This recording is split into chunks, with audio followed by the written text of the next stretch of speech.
বন্ধুরা, আজকে আমি আপনাদের দেখাচ্ছি এই যে সজনে পাতা বাটা কিভাবে করতে হয়।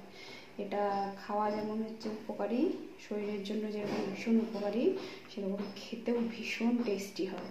হ্যাঁ, এটাকে বাটা কিভাবে করতে হয়, বেটে কিভাবে খেতে হয়, সেটা আপনাদের আজকে আমি দেখাবো। তার জন্য প্রথমে নিয়ে নিয়েছি কালো জিরে সোমবার দিয়ে দিলাম, আর দিয়ে দিলাম কাঁচা লঙ্কা, আর দিয়ে দিলাম কয়েকটা রসুনের কোয়া।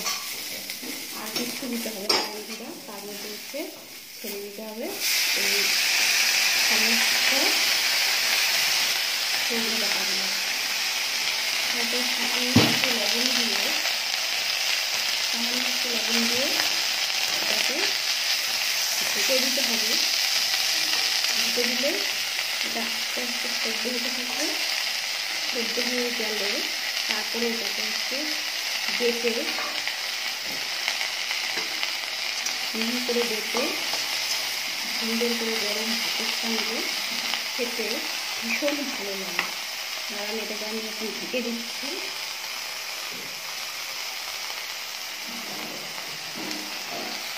ঢেকে দিলাম, এটা আবার সেদ্ধ হতে থাকবে। সেদ্ধ হয়ে গেলে তারপরে জিনিসটাকে মিহি করে বাড়তে হবে।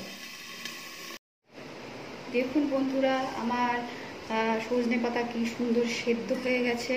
এই যে এরকম সেদ্ধ হবে। হ্যাঁ, সেদ্ধ হওয়ার পর এটাকে পাটাতে নিয়ে বাটলে আর কি সুন্দর হবে মানে ভীষণ মিহি হবে। আর যদি মিক্সিতে দিয়ে দেন, হ্যাঁ, পাটাতে বাটলে যেরকম মিহি হবে, মিক্সিতে যদি দিয়ে দেন পেস্ট করার জন্য, তাহলে কিন্তু অতটা মিহি হবে না। তার জন্য আমি পাটায় পেস্ট করে দিচ্ছি। বন্ধুরা, যদি হচ্ছে গরম ভাত দিয়ে খান না, সকালে ভীষণ ভালো লাগবে, দুপুরেও খেতে পারেন। আর হচ্ছে এটা শরীরের জন্য খাওয়া ভীষণ উপকারী।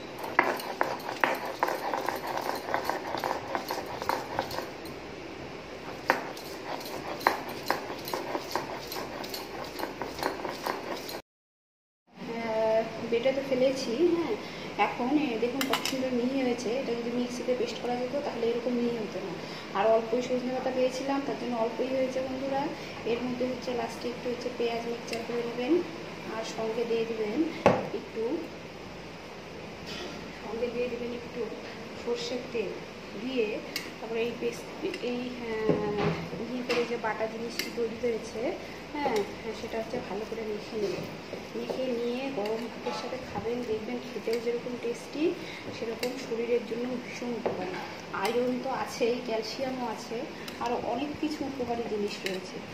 খেয়ে টেস্ট করে দেখবেন, আর যদি ভালো লাগে আমাকে কমেন্ট করে অবশ্যই জানাবেন। থ্যাংক ইউ বন্ধুরা।